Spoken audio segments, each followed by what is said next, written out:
it's the fault of our leaders. They let them come in. No one can stop them. Maybe they have a deal. We don't know. We just blind. We are grassroots. We don't know anything.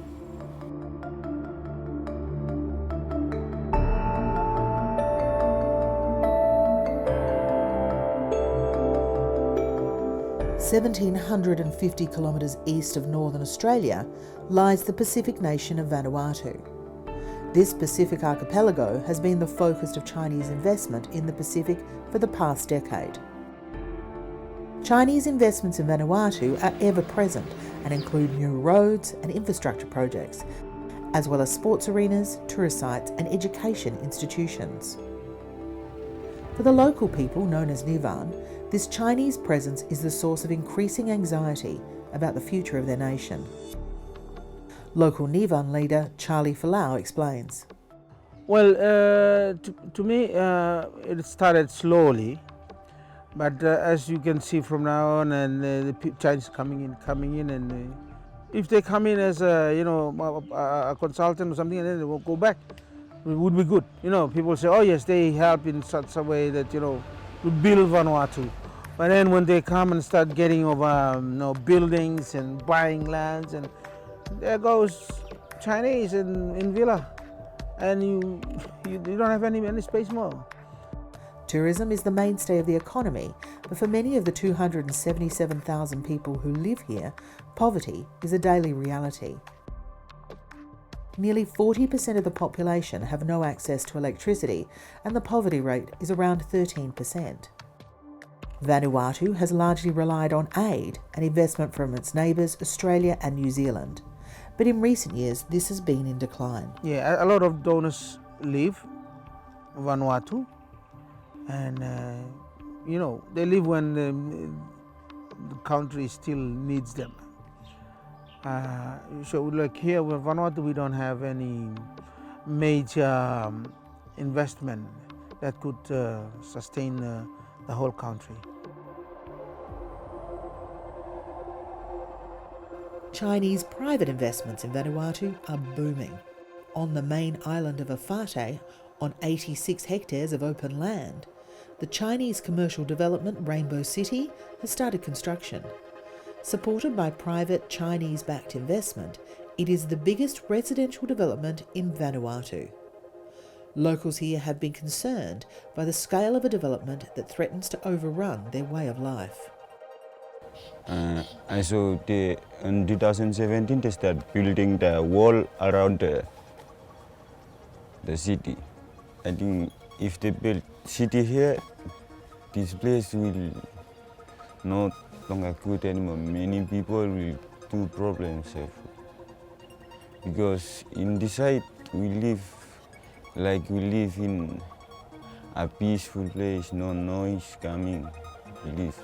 But the China comes, many of our friends.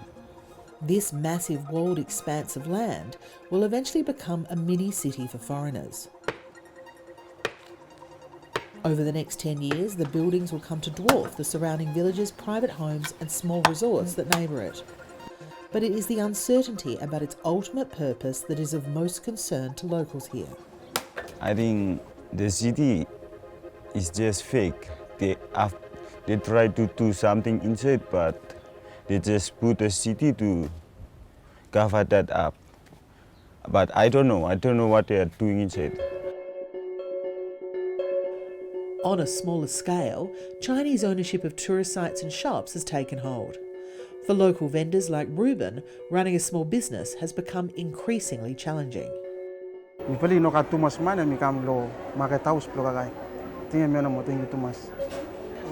may happen long time finish. Yes. It may happen long time finish. All Chinese only come, only take them all place here, long time finish. Every Chinese all stolo town place here. All Chinese name, all them every stolo town place here. You know got one black man, me on them pelo place here, town place here, me all Chinese name everyone. Yes. Back in Charlie's village, a meeting of the chiefs is in progress. And the topic of the day is the rise in Chinese influence and a cash for passport scheme that is making citizenship for sale in Vanuatu. Yes, osem lo side lo passport mi kat fia no mo lo research so mi no one revenue kam no country. But mi kat fia no mo se once you current passport, then you come osem one neutralized citizen. Then on neutralized citizen all is allow to vote under the constitution of Vanuatu. And suppose all every year every time lo turn election ballot box is tako local toni. Sales of passports have been booming, mostly to mainland Chinese. Local government worker Tony Talili explains. The main intention is to generate income that has been, the revenue that has been lost during and after the disaster, the cyclone bomb that hit Vanuatu in 2015. But the real reason behind the sale of passports or citizenships, the citizens of the country didn't really know about it. At the heart of this Chinese expansion in the Pacific sits the Belt and Road Initiative, a $1 trillion infrastructure project that aims to connect the world through trade, with China at the centre. In late 2018, Vanuatu became an official Belt Road partner nation, but again the Nivan have been left in the dark. Like I said, the information is not spread around the country to inform people about what is happening, which is said that there's something happening already. There's an agreement that has already been signed, but the exact reason or why these agreements are signed and all this are not made clear by the government to the people. Many have suggested this interest in the Pacific is part of a debt trap strategy. Vanuatu already owes around $130 million to China, which accounts for roughly half of its external debt and represents just over 13% of its annual GDP. Julie Talili, a commerce student at the University of South Pacific, explains why debt is of concern to the Nivan. All this partnership, along the partnership there will be debt. So government, it's like Vanuatu government is a lot of debt for. So I know one day Chinese people or Chinese government will easily take over Vanuatu. Vanuatu government actually doesn't have enough to give back to Chinese government. So in return, maybe he can sold the whole land for Vanuatu to Chinese people. Yeah. For Australia and the United States, the growing level of Chinese government interest in Vanuatu has been of major concern. This is compounded by the Chinese development of Loganville Wharf, a port big enough to handle warships. Both China and Vanuatu denied the report of military presence, but for locals, they're aware that this port could represent a Chinese military foothold. We need transparency. If they are here because they wanted to set up a military force, I would say no. I don't like it. Even if America wants to start a military camp in here, I would say no. This is my country. I want it peaceful like this. Keep it as this. For government, both national and local, Chinese investment is seen as a necessary contribution to the nation as a whole. Port Vila Council President Mr. Vitoko Katawa hopes new legislation will alleviate some of the concerns of Nivan locals. All benefits where you may savelu government blow China, me been give him law Vanuatu, me all infrastructures, all people too, all benefit lahem.